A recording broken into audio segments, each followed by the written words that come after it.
I'm not the kind of guy who tells ghost stories. Seriously. My name is Martin, 35, living in a crappy apartment complex in the Detroit suburbs. My life is nothing special. Divorced 2 years ago. A 6-year-old daughter named Lily, and bills that pile up like the trash in the alley. The ex-wife took the savings, leaving me with a damp 1-bedroom apartment and a part-time day job at a print shop. But at night, to feed my kid, I drive for DoorDash, delivering fast food from pizza to burgers for a few bucks a pop. It's not glamorous, but it's enough to buy milk for Lily and pay the rent late. I like it because it's simple. Get the order, pick it up, drop it off, go home. No heavy interaction, no drama. Just me, my old Honda Civic with stains on the back seat from when Lily got sick, and the DoorDash app on my phone. I started at the beginning of the year, after getting laid off from my last full-time gig. At first, it was fine. Most customers were tired office workers or hungry college kids. Some weird notes, like, "Don't knock, I'm sleeping," or "Leave it by the dumpster, not the door." But I got used to it. I'd smile, follow the instructions, and collect my tip. Lily loved it. She'd draw scribbly pictures of pizza delivery Superman dad.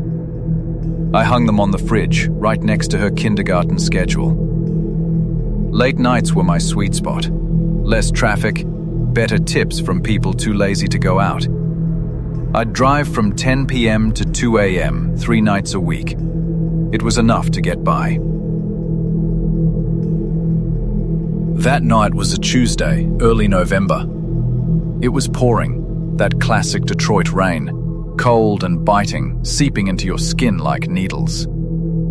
I'd finished 3 deliveries, made $45, and was thinking about calling it an early night to go home and read Lily to sleep.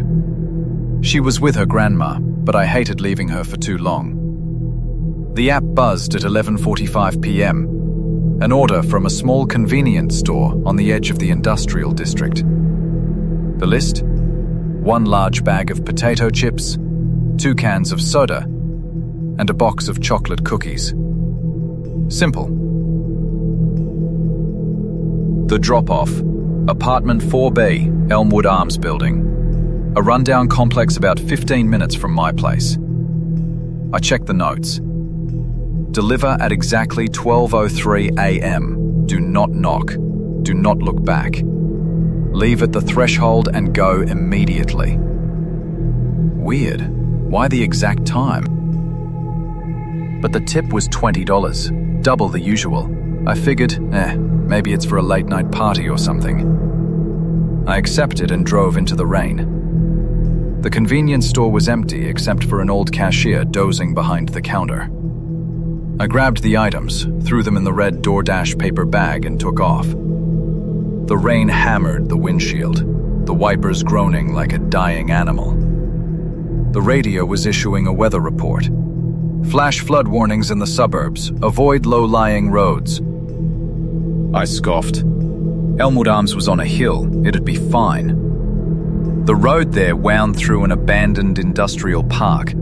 Factories rusted out from the auto era, now covered in graffiti and probably rats. I arrived at 12 a.m. sharp, parking under the main awning. The Elmwood Arms building was a grim 6-story concrete block with unlit open-air hallways. The smell of rust and sewage hung in the air. I killed the engine, grabbed the bag, and stepped out. The rain hit my face, soaking my jacket. The apartment was on the 4th floor, and the elevator had been broken for decades. Climbing the stairs, bag in hand, I checked my watch. 12:02. The 4th floor hallway was pitch black, save for a single fluorescent bulb flickering at the far end. The apartment doors were all shut, some with old doormats that had a faded "welcome" on them. Apartment 4B was at the very end of the hall. The wooden door was peeling, and there was no number on it, just a long scratch, like a fingernail had been dragged down it. I placed the bag on the threshold at exactly 12:03, just like the note said. Don't knock, don't look back. Go immediately. My heart was beating a little fast. Maybe from the cold, maybe something else. I turned and started walking back toward the stairs. But then, I heard a scratching sound. At first I thought it was the wind, or a rat in the walls. But no, it was coming from inside 4B. A slow, rhythmic scraping, like a long nail dragging across wood. Scrape, scrape, pause. Then it started again, harder this time, almost a frantic clawing. I stopped walking and half turned my head. Don't look back. The note echoed in my mind. But curiosity is a killer, isn't it? I glanced over my shoulder. The food bag was still there, untouched. The scratching stopped completely. The silence was suffocating, broken only by the distant patter of rain. I let out a breath and kept walking. But as I reached the stairwell, I heard the door creak, not opening, but as if someone was pushing lightly against it from the inside. Back in my car, the app pinged. Delivery complete. $20 tip added. Good. I drove home, the radio playing soft jazz to chase away the chill. But the whole way, I couldn't stop thinking about that scratching. A cat, maybe, or a misbehaving kid. Elmwood Arms was known for its rough tenants, drugs, and weird stories. I'd delivered there before, an old lady in 2C who always tipped in chewing gum, a guy in 5A who yelled at me for his pizza being cold. Whatever. I got home around 12:30, hugged a sleeping Lily, and tried to sleep. But it came late, and my dreams were filled with the sound of scratching. The next morning, I dropped Lily at school, trying to forget about it. Work at the print shop was normal, printing flyers for a thrift store, my hands stained with black ink. My co-worker Joe teased me. "You look like you've seen a ghost, Martin. Dashing for vampires again?" I gave a weak laugh and briefly mentioned the weird note. Joe shook his head. "Dude, stop taking Elmwood gigs. I heard some delivery guy went missing there last year. Vanished without a trace." I brushed it off. Bullshit. Detroit is full of rumors. But that afternoon, when I checked my DoorDash ratings, I saw it. 5 stars from 4B, with a comment. "Thanks for not looking back. Next time, bring salt." Salt? There was no salt in the order. A chill went down my spine, but I figured it was a typo. Wednesday night, I planned to take off, but the electric bill came. $300 past due. I had to work. The app buzzed at 11 p.m. An order from the same convenience store. This time, 3 red apples, a loaf of white bread, and a bottle of vinegar. The notes? 12:03 a.m. Don't knock. Don't look back. Leave at the threshold and whisper, "For the hungry souls," before you go. A $25 tip. My heart sank. The same address? I tried to decline, but the app glitched. Order automatically accepted based on history. History? I'd never accepted this order. Defeated, I drove out. The rain was still falling, harder now, the streets slick with oil. I got to Elmwood Arms at 11:50, parking further away this time, under a dead oak tree. The bag was lighter, but the sharp smell of vinegar filled my car. Climbing the stairs, the hallway was darker. The one flickering bulb was now completely out, leaving only the dim moonlight from a broken window. The door to 4B looked the same. Maybe the scratch was a little longer? I set the bag down on time, whispering the stupid phrase like an idiot. "For the hungry souls." My voice was swallowed by the empty hall.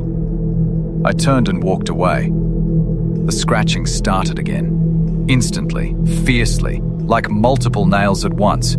Scrape, scrape, scrape. And then a whisper, so quiet I almost missed it. "Thank you, Martin." My name? How did they know my name? I spun around, breaking the rule. The bag was gone. Not taken, it had vanished.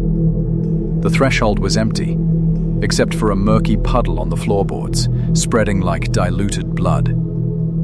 And in the middle of the puddle was a small handprint, 5 fingers, stained black.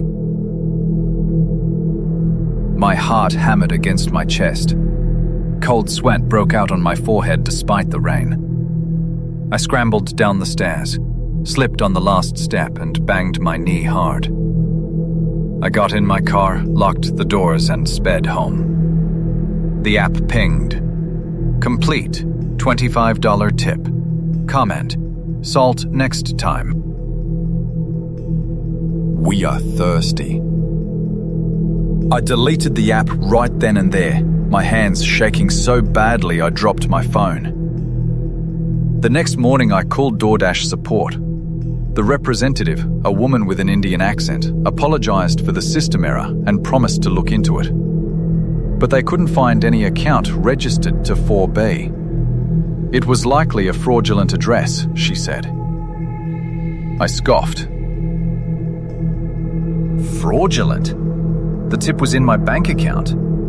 I skipped my print shop shift and took Lily to the park to clear my head. But she asked me, "Daddy, why are you scared of the dark now?" I just held her, tears rolling down my cheeks.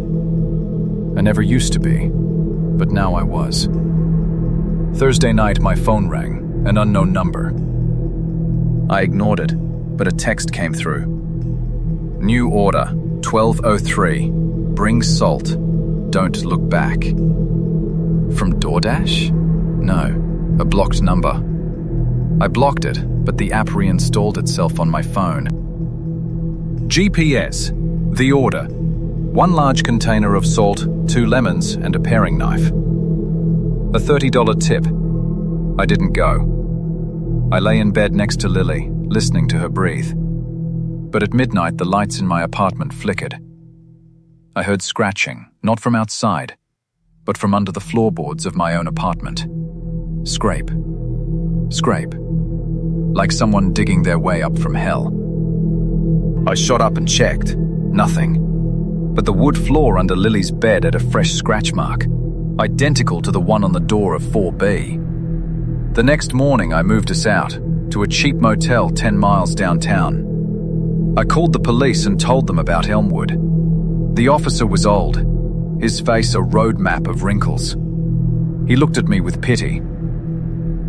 "You're not the first one, Martin. Apartment 4B, it's been vacant since '87.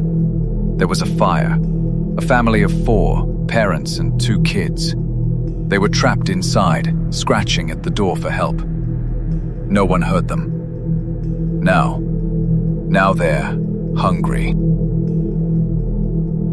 He showed me an old case file, charred photos, handprints on a door, and a report that read, "Victims scratched until exhaustion, leaving behind streaks of tear water and blood." I trembled. So that was the reason for the notes. Hungry souls, ordering delivery from the other side. I quit DoorDash for good and got a new job at a grocery store. But every night at 12:03 a.m., my phone buzzes. Not the app anymore, just a text. "Martin, where is the salt? We are so thirsty. Don't look back." And I hear the scratching. It's inside my head now. Don't deliver for DoorDash at Elmwood Arms. If the special instructions tell you don't look back, listen to them. Because if you turn around, you'll see what they see. Small hands, scratching endlessly, waiting for you to bring them their food.